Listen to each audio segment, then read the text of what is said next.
We are Sam and Crystal Barnett. We decided to start BCC Homes in 2022 when we saw a bit of a gap in the market in terms of land availability and need for housing.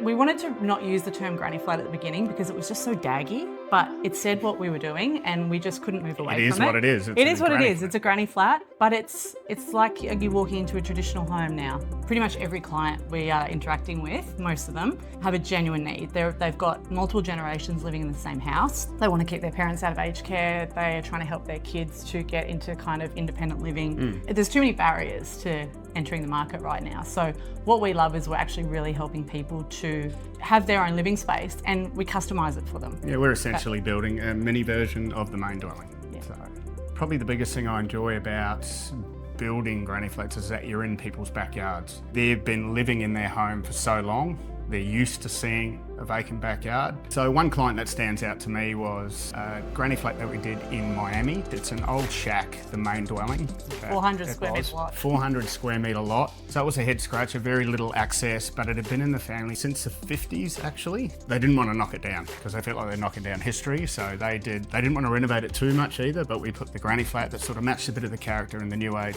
Obviously modern, with all the mod cons, and their reaction to that project is why I'm doing what I do.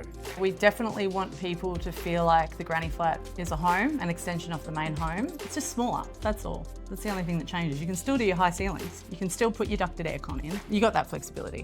The people that we really want to work with are people that require our services, actually more of a need than a want, and that's what makes it quite enjoyable. You see people that they really don't have any other options, so going through that whole process with them, planning it out and knowing that the person it's for is actually living in the main dwelling is a great feeling. All it takes is the first step, get onto the website and you can download our 21 step checklist, and that sort of runs you through the brief of what you need to do and where to start, but you can start by calling us for sure.